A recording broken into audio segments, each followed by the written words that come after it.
A silent movie company came to La Jolla. There were bathing beauties, frolicking on the beach. But the impression they made was that they came from some other galaxy. For one thing, the makeup, it looked like they all had their faces painted orange. Well, if somebody at that moment had come along and said, look, you're going to grow up and be just like that, and you're going to have that orange stuff on your face, and you're going to play make-believe in front of a camera, I'd have thought they were totally out of their minds.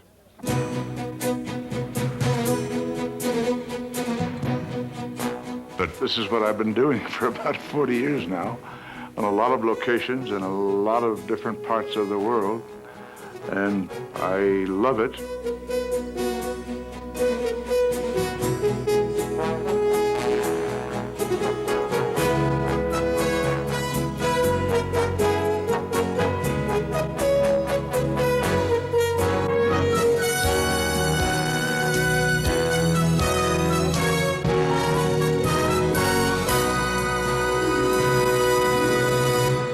He's, to me, the ultimate movie star. You know, there's nobody more handsome or more gentle or romantic on the screen, I don't think. For all ages. He represented, I guess, everything kind of strong and reliable and solid. I guess we all resented the fact that we all didn't look like Gregory Peck or had that wonderful voice of his. He's a beautiful survivor. Anybody that's been a star that long, made that many good films, has got to be very special. He's a tall, wonderful-looking man, but also he has a big soul. He can give a performance that will make an audience think. He can touch them. His ideals have somehow remained strong in him, and he's never let the career completely overtake that, and has the audacity, if you will, to believe that he can change the world by virtue of the things that he does and the things that he says. Miss Jean Louise? Miss Jean Louise, stand up.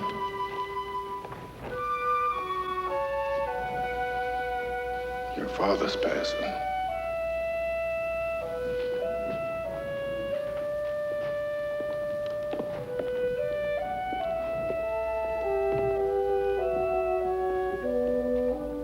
For some reason or other, I had quit college, and I was driving a big Union Oil truck around San Diego. Bought myself a little Ford Roadster, and life was pretty good, but it came home to me that if I was going to do anything at all, that I was going to have to do it for myself. So I went to Berkeley, and that was an awakening. Students from all over the world, a wonderful faculty. There were sports. I was in the 8-oared crew. And then the matter of girls. I found I could have a girlfriend and could be accepted as a regular fellow. I came alive. When this fellow asked me to be in a play, I was very green and awkward. He always had the feeling that he was embarrassed being up in front of all these people. I saw him in Anna Christie. And this is this tall, lanky, skinny kid, charmingly clumsy. But as terrible as I was, it attracted me. Later on, I reasoned out why. Because my childhood was a little bit unstable and I was jerked around here and there, it was hard for me to communicate with people. I was a small-town kid from La Jolla. There was only one of everything in La Jolla. There was one doctor, one grocery store, one hardware store. My father, he had the drugstore, and he was a good-looking young fellow, and he was a catch. And my mother came along, beautiful young lady from St. Louis, and they hit it off. But it didn't last very long, and my mother, she and I went back to St. Louis. And we lived in a very curious, slightly run-down boarding house. And I can hardly believe now that I was actually at the age of 6 selling newspapers down on the street corner where the trolley car went by. We came back to La Jolla. My mother went to work in Los Angeles, and I lived with this wonderful grandmother. I got a dog whose name was Bud, and for a couple of years, I was totally happy. But we didn't have the habit of conversation at home. I never remember once ever sitting around a dinner table with my family and having ordinary kind of family conversation. So I think that I reached out to that audience to try to make contact with them, to try to make friends with them, and to tell them a story that I wanted to tell. So we graduated, and the next time I saw him, actually, was at the neighborhood playhouse in New York. That was a great discovery, to study acting with Sandy Meisner. One of the things that was good about it was that you learned that you have to take a chance on making a total jackass out of yourself and overcome that inhibition. I didn't have fantasies about being up on the silver screen. I had stage ambitions. When we finished the 2-year course at the neighborhood playhouse, there was what we called a demonstration play. And then it was the custom for all the students to run back to the school the next morning and hope that the phone would ring and they would get a call. The phone did ring presently, and the receptionist nodded at me, and she said, "Guthrie McClintock wants to see you." I ran down 4 flights of stairs along 46th Street to 6th Avenue, 4 blocks to 50th and 6th, slid into an elevator, shot up to the 8th floor, ran down the marble hallway. I dashed in and skidded to a stop in front of his desk. And he was still talking to the receptionist at the neighborhood playhouse. He started laughing, and I thought he was going into a fit. Well, when he recovered, he said, "You've got the job." And I had few lines, but that didn't matter. I was with a great company. I was with pros. I met Greg many, many, many years ago, before anyone knew of Gregory Peck, when he was on the stage. And I was like 17 years old, and I don't know how I got there, but I was brought to Guthrie McClintock's house, and Greg was there. He was this beautiful creature, enough to sweep any girl off her feet. Well, after my 3rd Broadway show, my young wife and I found ourselves stony broke, and it struck me that I might pick up a little spare change by making a movie. And I made the movie, which was a clinker. And I didn't want to go back to New York leaving a bad picture on my record. And I'd sort of begun to like movie work. So I decided to accept another offer. It was a biggie. I have been instructed to thank you and to say that it will not be necessary for you to trouble yourself again. Oh, it's no trouble at all. Just a simple matter of changing a dressing. Even that will no longer be required. Thank you. If I ever run across it now, I see a very skinny, very sincere young man who is absolutely putting his heart and soul into every scene. Dear Lord, let me have patience and forbearance where now I have anger. Give me humility, Lord. After all, it was only thy merciful goodness and thy divine providence that saved the boy. But they are ungrateful, and you know it. But I'm here to tell you that sincerity is not enough. You have to have salt and pepper. You have to bring experience from life. You have to have ideas of your own. You have to have humor. But I got by, and it was a big hit, and I got an Academy nomination. And we went back for the opening, and there was a sign about a block long and 40 feet high on Times Square. And, you know, it seemed like a few months before that that I've been walking around, you know, without 20 cents in my pocket, and it was all changed. I became a picture actor.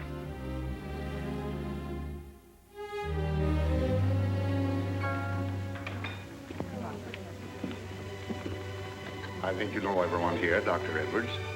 No, not yet. Oh, this is Dr. Peterson. How do you do? Dr. Edwards. Hitchcock was a master of film technique, and I was quite green at that time, fresh from studies with Sanford Meisner and the method. So I had to do it from inside. It's just all terribly simple. It isn't gussied up with 15 shadings and sly little looks and all of that. It's very pure. It's like a light that's on. And that was not Hitchcock's way. He wanted the right turn, the right reaction, as he had visualized it sitting in the office. I was an amnesiac, crazy in the head. Something's happening. What is it? I wouldn't have come back as Dr. Edwards if I hadn't known that he was dead. Your guilt fantasies were obviously inflamed by your duties as a soldier. Stop it. Babbling like some phony King Solomon. Sit there full of half-witted devil talk that doesn't make sense. If there's anything I hate, it's a smug woman. Most memorable about that picture was Ingrid, who was a fantastic Swedish beauty and had just come into her own. For what it's worth, I can't remember ever having kissed any other woman before.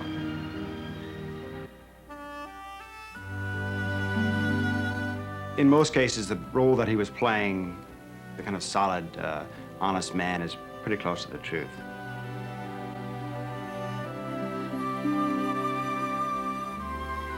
If you take a film, though, like Duel in the Sun, where he played Lute, that's a character that is against his character. But it wasn't difficult. I borrowed a lot of mannerisms from a cousin of mine, Stretch. Pearl, I think I'll try to get you one of them newfangled bathing suits. She swims real well, Ma. Where'd you learn, Pearl? He was kind of a devil with the ladies. You varmint! What you getting your bristles up about, Pearl?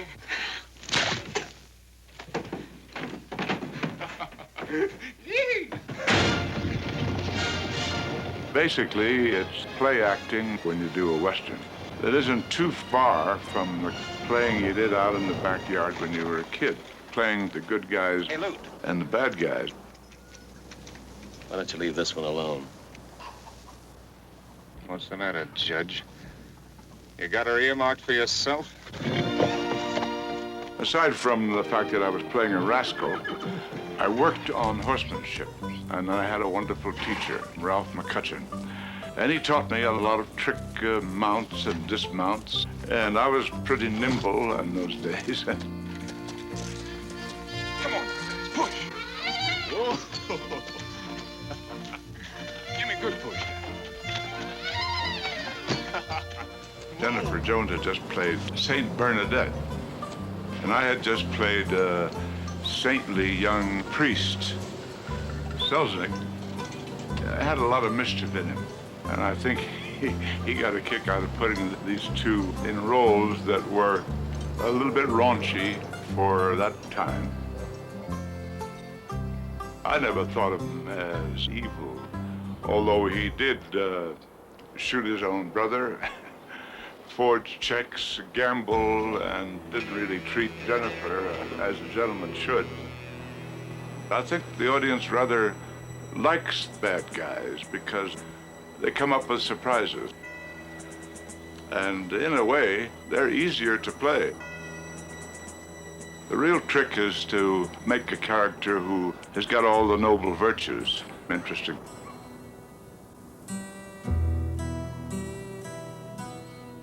I'm Jewish, and you don't take Jews. That's it, isn't it? I never said that. If you don't accept Jews, say so. Don't raise your voice to me, Mr. Green. Otherwise, what? The gentleman's agreement dealt with the subject of anti-Semitism in America.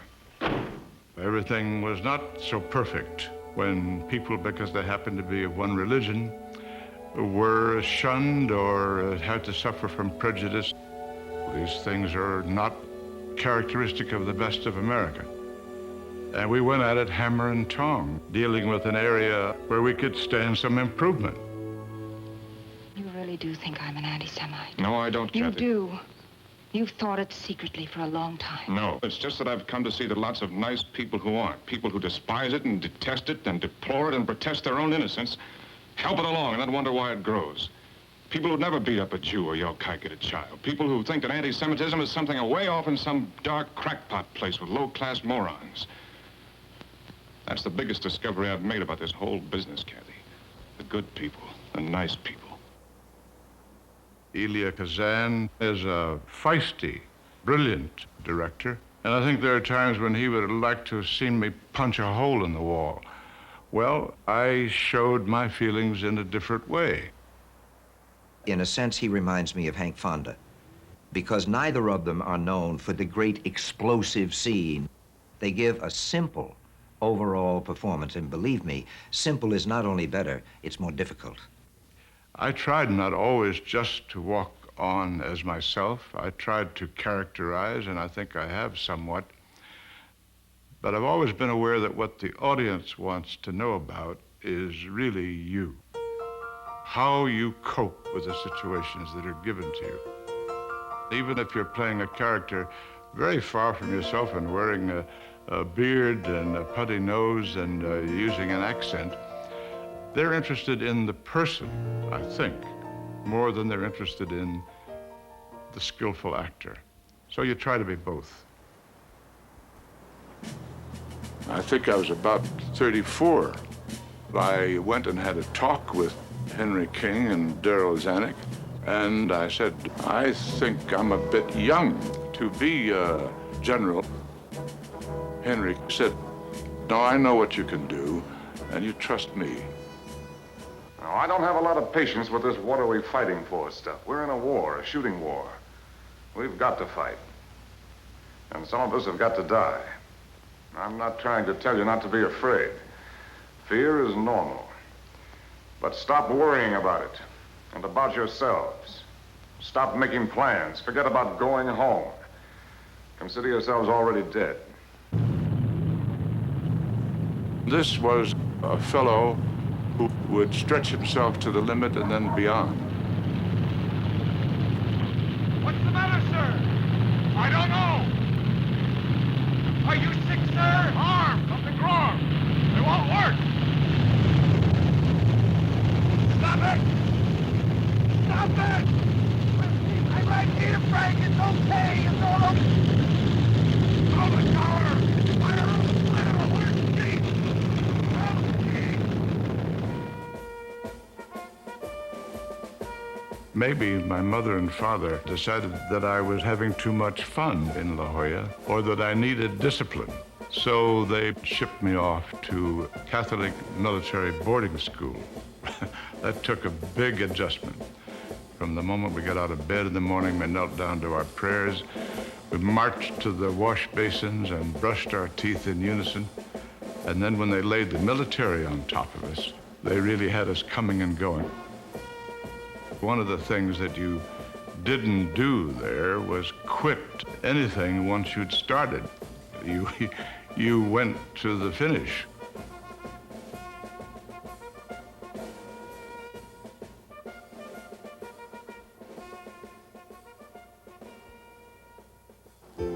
That's the kind of man that I admire. A man who will make the necessary sacrifices, whether it's to bomb the ball-bearing works in Frankfurt or get the wagon train across the plains. The Gunfighter, which is one of my favorite pictures of all the pictures I've made. And the director and I liked the idea of this kind of period mustache because it was a Western of the 1870s. And Spiros Skouras and Darryl Zanuck were in Europe. They came back and saw the first 2 weeks' rushes, and they went through the ceiling. And they said, you can't put an ugly mustache like that on a young fellow. Don't you understand, he's a leading man, he's a sex symbol. Women don't like mustaches on men. But it was too late for them to have everything shot over. It would have cost them too much. But I never saw Skouras as long as he lived. But what he didn't say to me, that damn mustache of yours cost us millions. But we were happy because it was authentic. What about this? Ain't some of you fellas in charge of this donkey? Eddie don't mean no real harm, Mr. Ringo. Then let Eddie keep his big, ugly nose out of my business if he don't want to get it slapped. He comes into town hoping to see his wife and kid and go off with them somewhere and stop being a gunslinger and live in peace. But you gotta say you'll talk to me about it again. I will. Well, we can make it, honey. We can make it. Well, the fates were against him. He put too many notches in his gun. I drew first. You don't have to do me no favors, Pappy. Keep your mouth shut. If I was doing you a favor, I'd let him hang you right now and get it all over with. But I don't want you to get off that light. I want you to go on being a big, tough gunny. I want you to see what it means. These men had the kind of character we think of as the best of American character. The self-reliance, courage, the stoicism, practicality, and in their way, they were romantic, too. That character I played in The Gunfighter, I often thought, well, under different circumstances, he could have become the governor of Texas. He just didn't have the right start in life.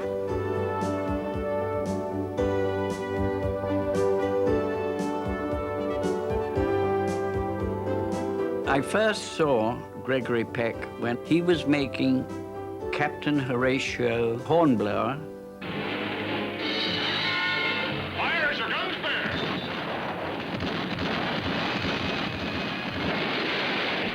Well done. Rail Walsh, a wonderful action director, was doing a scene with Greg and Virginia Mayer. And Greg stood where he was and said, look, that scene was not right. I can do it better. And I remember Walsh saying, no, it's all right, let's get on with the action. But Greg stood his ground, and they had to go back. They'd already moved the camera, I remember. And they had to go back and do the scene over. And I was so impressed. It was wonderful. What the devil is that, Mr. Longley? Forgive me, Captain, but I was about to tell you that I require passage to England for myself and my maid. Not in the Lydia. Do you suggest that we swim home? I suggest that your ladyship cross the Isthmus of Panama and embark on a ship which has frills and fancies enough for women passengers. How much longer are we going to pretend? You must know I love you. Why do you fight against it?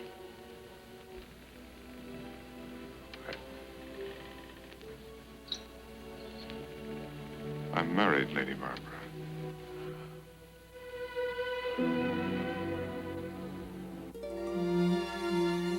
I think I have a different perception of my dad than most people. When they see him on the screen, they see a strong, heroic figure. I see the other side. I see a man of enormous sensitivity. Sometimes a sensitivity that's so great that he masks it with the strength that he has. People, even subconsciously, pick up on that vulnerability and that sensitivity, and they like him all the more for it.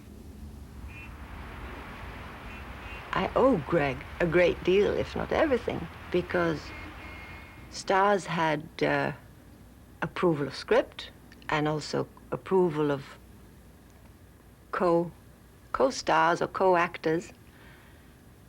And Greg could very well have said at the time, well, you know, it's just a little dance, and perhaps we'd better get somebody more established. Willie Wyler told me that the princess was going to be played by an unknown named Audrey Hepburn. So I thought, well, he must have found a marvelous girl. Well, he found one of the great film stars of all time. Your Highness? Yes, what is it? There's a scene in Roman Holiday which takes place at the mouth of truth. And there's this legend that if you're telling a lie and you put your hand in there... It'll be bitten off. Just before the take, I said to Willie, would it be too corny if I put my hand in there and then I pulled it out like this, which is an old shtick that Red Skelton used to do all the time. I had not been told, nor did we rehearse, about what was going to happen in the scene. And so we played the scene, and Greg put his hand in there, and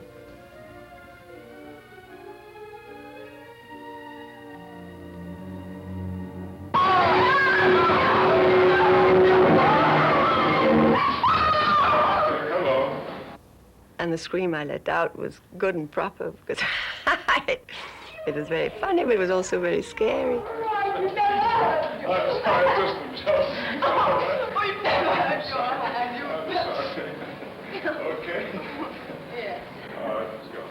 It's rare, a romantic light comedy that also has a genuine love story that made people want, for this unlikely pair, to have a happy ending. Well, it was impossible. I don't know how to say goodbye. I can't think of any words. Don't try.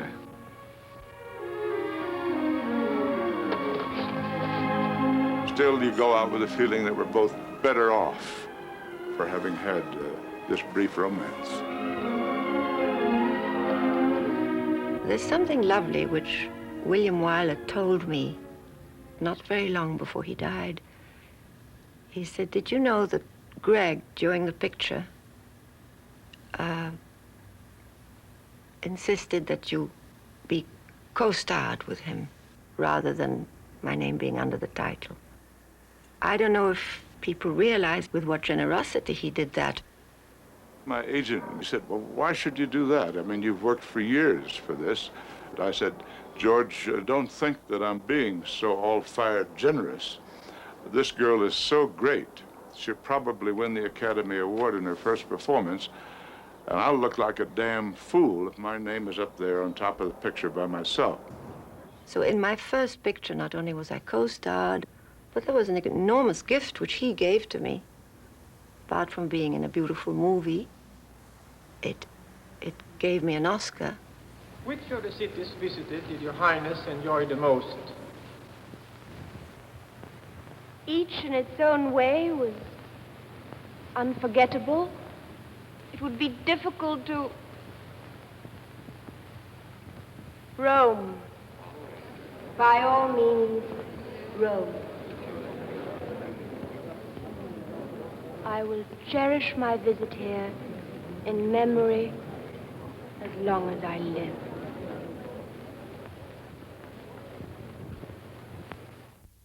An element of its personality that's so appealing is that you feel he's a really very decent man, and yet not heavy about it. He generates a feeling of someone you could lean on.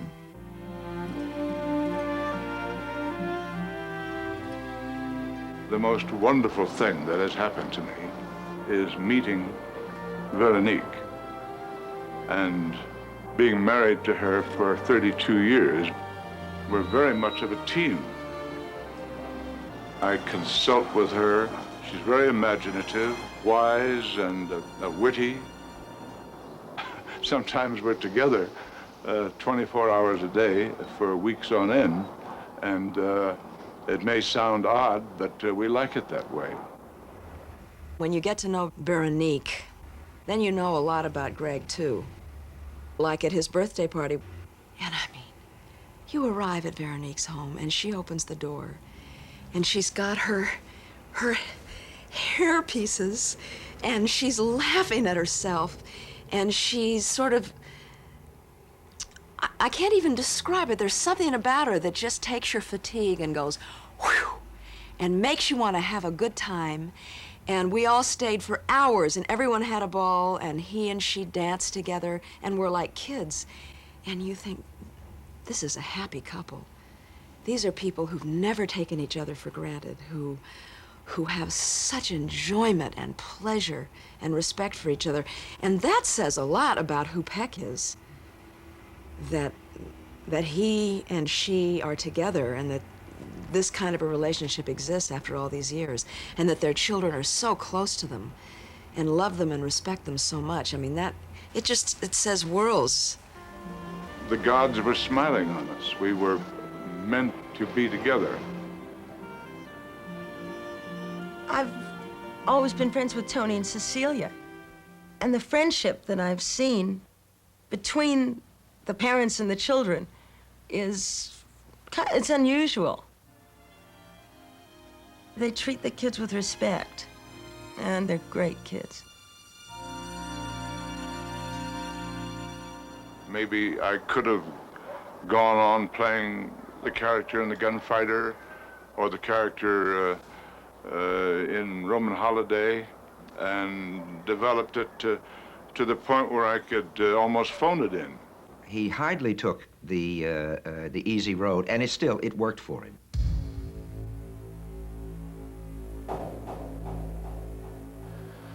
The white whale tasks me.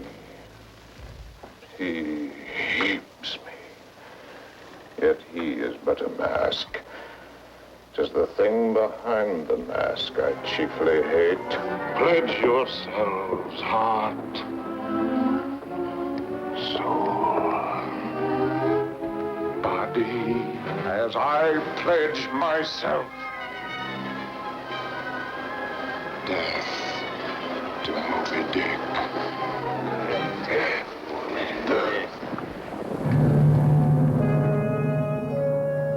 When the camera is going, you lose all sense of reality, all fear.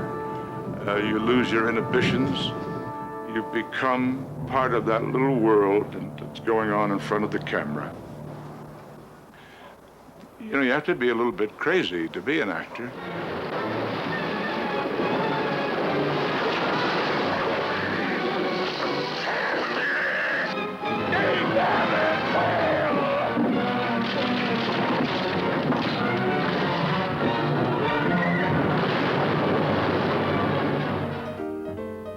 I may be wrong, but I think if he were asked, what would you change in the overall career, that he might say, I wish I'd thrown in a few more comedic roles. I always felt that if I got a comedy script that it had Cary Grant's thumbprints on it, it was probably one of his rejects. Designing Woman must have been offered to Cary, but it finally fell into my lap. Greg was one of my father's favorite actors, especially doing comedy, which my dad told me he wasn't real sure of. The scene that I think he's proudest of, and I know my dad was proudest of. You found a girl, and you married her. I knew you'd understand. Is the scene where he gets the spaghetti in his lap. He just did it perfectly. He never moved. Designing Woman actually is one of my favorite films. It was a wonderful script, very funny, a real romantic comedy. I don't think I like fights. A lot of people do. Not all of them. To some people, it's very boring. Boring? Well, look at those people over there. They're reading newspapers. Give it to them. No, they're not reading. I hold them that way in case the blood splatters. That was all I needed. The side of him that maybe the public doesn't know so well, because he doesn't often show that side of himself, is the vaudevillian.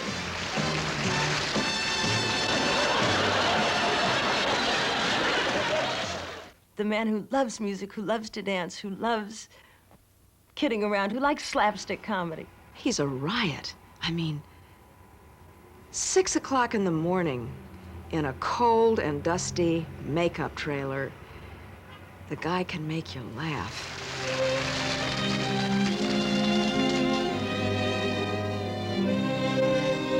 The shadow of your smile. The playfulness, the jokes, the Irishness.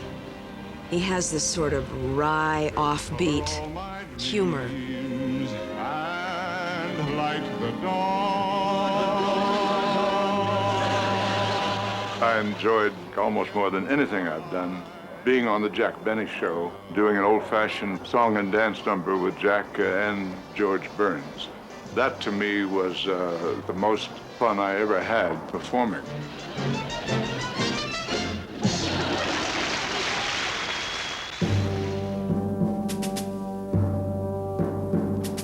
The Guns of Navarone was actually a comedy.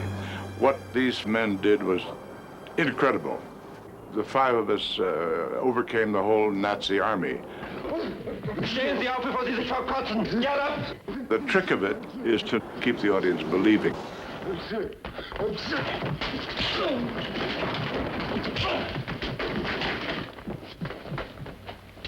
Get on the phone.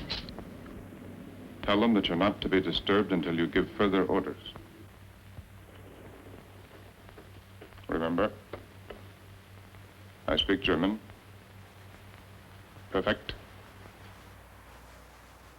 Jay Lee was a wonderful experience. My goodness, he replaced another director. We just wondered how he was going to handle all this bunch of people who were out to shine. We had Anthony Quinn, David Niven, and of course Gregory Peck. If there had been any clash of personalities or any tensions, it would have made it very difficult for me. He was reading the script on the plane and started shooting this big-scale action picture on about 3 days' notice. We called him the Mighty Mouse, and he brought off that picture, which was a huge popular success. Greg brought a wonderful atmosphere to the set. We would all sit round, and Greg would perhaps say, I think this scene can be better, there's not enough tension in it. You think that I enjoy this, any of it? You're out of your mind. I never wanted it. I was trapped into it just like you, just like anybody else in the uniform. Of course you wanted it. You're an officer, aren't you? I never let them make me an officer. I don't want the responsibility for anything. Well, then you had a free ride. All this time. Someone's got to take the responsibility if the job's going to get done. You think that's easy? He was friendly, he was generous, but if he feels something is not going right, and that it could go right, and that was due to incompetence or bad management, then, my God, he showed his wrath. And Greg's wrath is something to behold. It's wonderful. You're in it now, up to your neck. They told me that you're a genius with explosives. Start proving it. You got me in the mood to use this thing. And by God, if you don't think of something, I'll use it on you.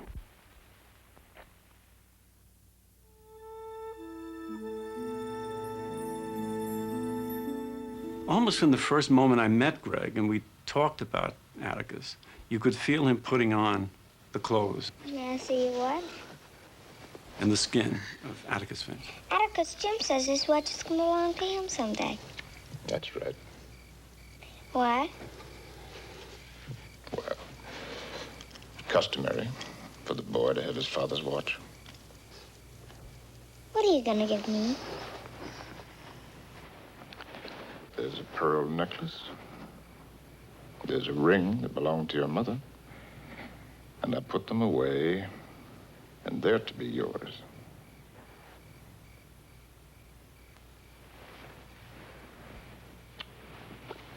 He very quickly brought the kids into it. Within several days, I would see Mary Badham go over and crawl and sit in his lap. There was no plan for this to happen. Greg just behaved like the decent man that he is, and both the children sensed that. My role just seemed to connect with my experiences in my early life. In some ways, I connected with my dad. My dad was a wonderful fellow. He came out every Thursday to see me, and that was a big day. I loved my dad. There was a lot of Irish about him. He loved sports. He loved to laugh. He loved to joke. And he was just an all-around good guy. We would do things like drive up to Yosemite and climb the mountains, or we go to Yellowstone. And for a kid to spend that time with his father was just great stuff. The first day of the film, I saw out of the corner of my eye Harper Lee, the author, and I noticed a definite glisten on her cheeks. And a thought went through my head, even in the middle of the scene, we must be absolutely great. We're tearing her heart out. I walked over expecting her to tell us how marvelous we were, and she said, "Oh, Gregory, you've got a little pot belly just like my daddy." And so that was her idea of the highest compliment she could give me. And he was so wonderful, and he was everybody's father. He was the father you wanted to have, the one who listened to you. You know, the one who would get you out of the woods when it got dark and you got in trouble.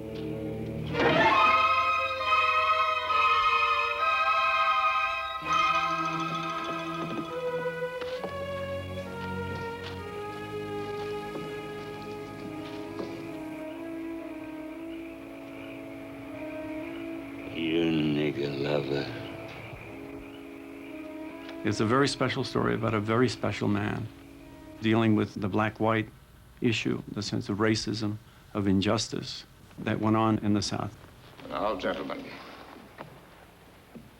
in this country, our courts are the great levelers. In our courts, all men are created equal. I'm no idealist to believe firmly in the integrity of our courts and of our jury system. That's no ideal to me. That is a living, working reality.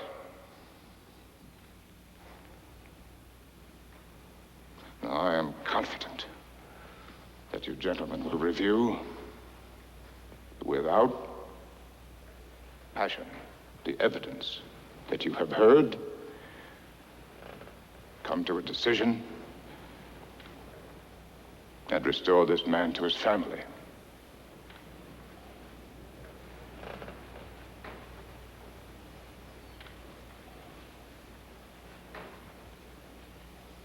In the name of God, do your duty.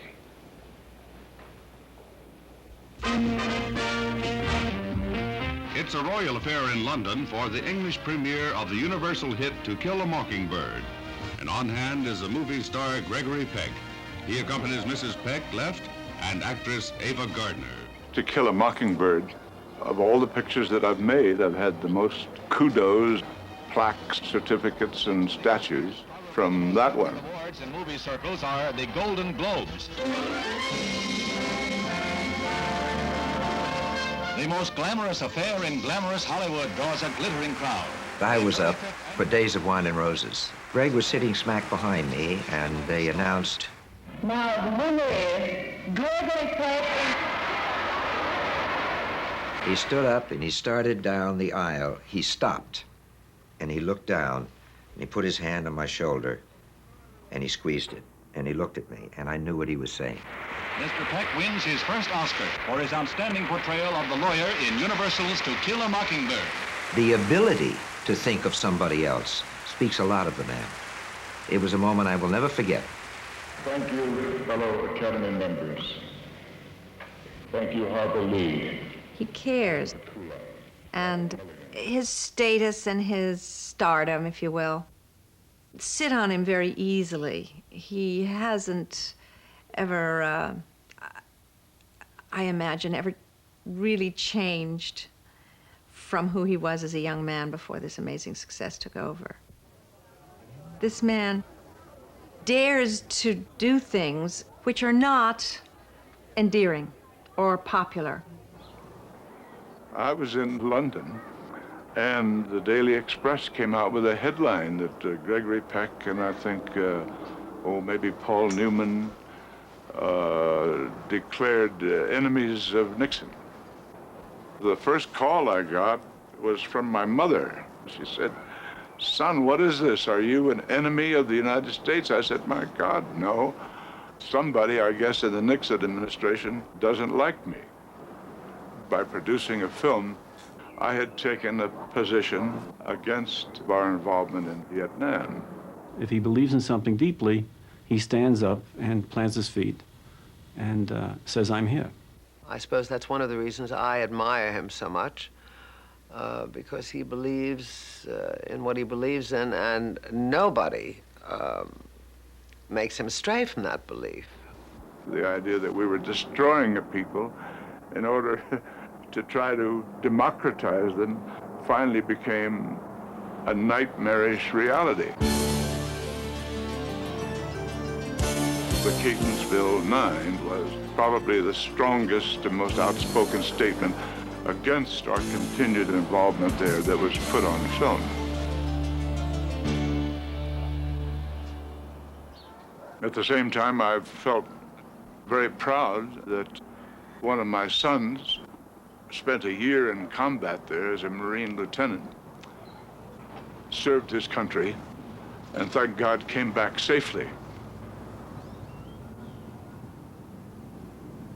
I was drafted and really felt the obligation to go. Dad believed that we should pursue things that could make a difference in this world. As a result, Johnny went into the Peace Corps. Carrie became a politician, standing for the right things. And Anthony and Cecilia, I'm sure, have that same sense as they pursue their acting careers. I've been a documentary filmmaker for many years, and I've always pursued the kind of stories where I could say something that I thought was important. That certainly came right from Dad. He's been lucky enough to do films on issues that are close to him. Films that really had a lot to say about the human condition.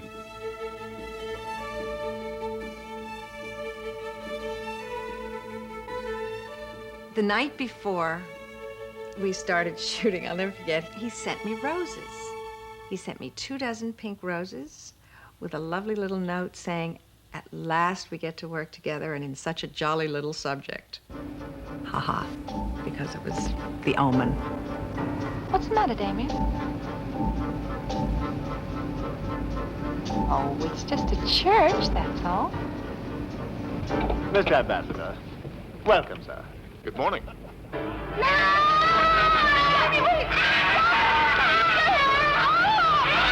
Your wife is in danger. She'll die unless you come. What in God's name are you talking about? Your son, Mr. Thorne. The son of the devil. He wants me to stab him. Wants me to murder a child.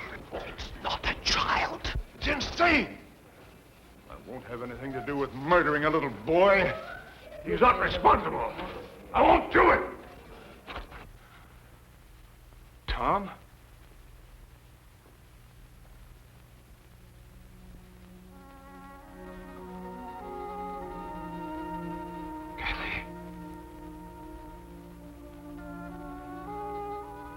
I suspect that Greg read this script and thought, this is going to be something very special. I didn't know that. I was just happy to have the job at the time, quite frankly. But I think he saw it as being something that could really go through the roof, which of course it did. At a certain age, as an actor, you begin to think, well, I'm not quite as lithe and as agile as I was, and I love the profession. I love making movies. I want to go on doing it. So I better put on some different hats. Gregory Peck is very smart. He reads enormously. Novels, books on social issues, history, economics. He's very cultured, and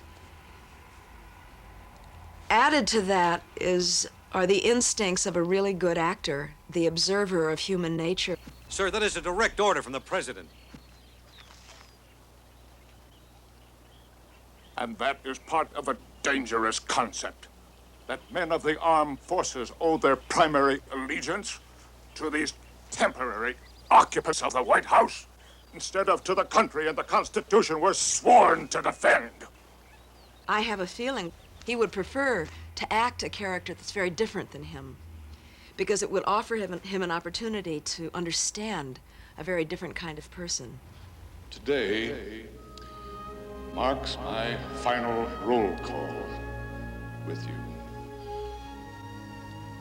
I want you to know that when I cross the river, my last conscious thoughts will be of the Corps and the Corps and the Corps.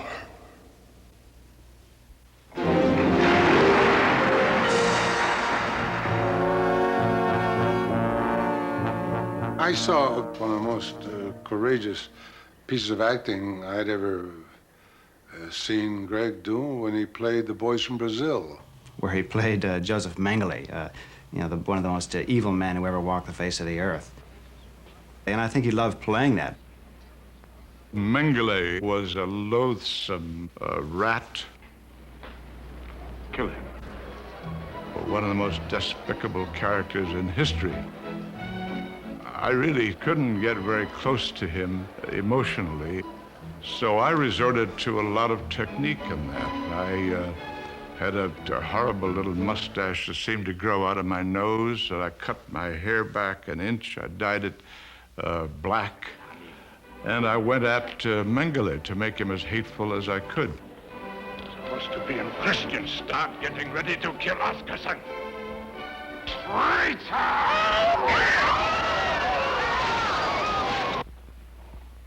But the great fun of that was working with Laurence Olivier. That's really why I did it. Herr Liebermann. We had a terrible fight where we clawed each other and yanked each other's ears and gouged each other. But it was all a lark. It was all choreographed, 2 or 3 moves at a time. And we just became great pals. He's a prince. He's a prince. I love him.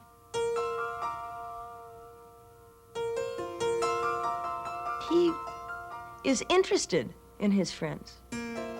He's not kind of a fly-by-night friend. He's there. Greg had come to the house and visited with Bogey when he was really ill. And after he died, one day I found a letter that Greg had left. It was about Bogey's death and how he felt about Bogey, how he felt about me, and my carrying on, and my children, and it was very emotional and very sensitive and very open. And Greg is not afraid to write what he feels or to say what he feels, which is rare in a man and a wonderful quality. I'm sure everyone watching has had moments in their lives of being down and feeling despair and wondering whether you could get through that tough period. And that happened to me. There were 3 wonderful sons born from my first marriage. One of them took his own life. I probably not only think of him every day, but every hour. But one learns to go on living.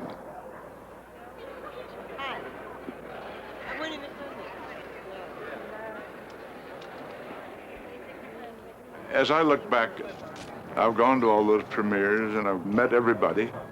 The glitz and the glamour never made much of an impression on me. The important thing was always the work. And the people that became my friends were all people to whom The work was the thing. The reason for this mustache is that we're in Mexico and we're making The Old Gringo by Carlos Fuentes with director Luis Puenzo and Jane Fonda doing the thing that I love to do. He comes to the set having thought a scene through from top to bottom. All the different ways of going at it, all the complexities involved with it. There's something about him that walks this thin line between safe and familiar and warm and welcoming, and that which is challenging and dangerous and threatening and sexual and mysterious. Greg has not lost the hunger to take big risks, and it takes courage, because it's a lie to think that it gets easier as you get older and easier as you become successful. I think it gets harder, but he never plays it safe. So you add all that together with the incredible looks that are still there.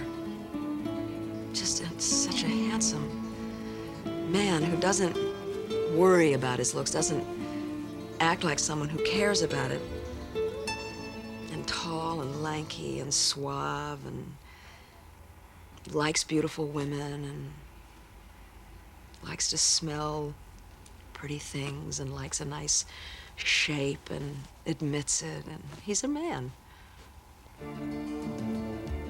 I always go to work in the morning with a feeling of excitement and a challenge and a sense of fun. Here's a chance to fit a few pieces of the mosaic in place in this story that we're telling, and I can hardly wait to get on the set. I fell in love with movie making is what happened, and I haven't gotten over that yet.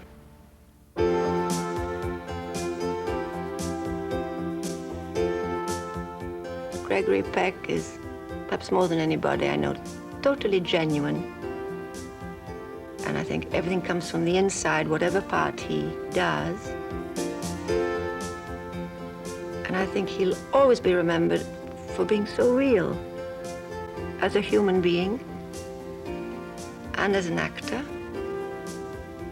He's a man of extraordinary dimension. I think that I reached out to that audience to try to make contact with them, to try to make friends with them, and to tell them a story that I wanted to tell.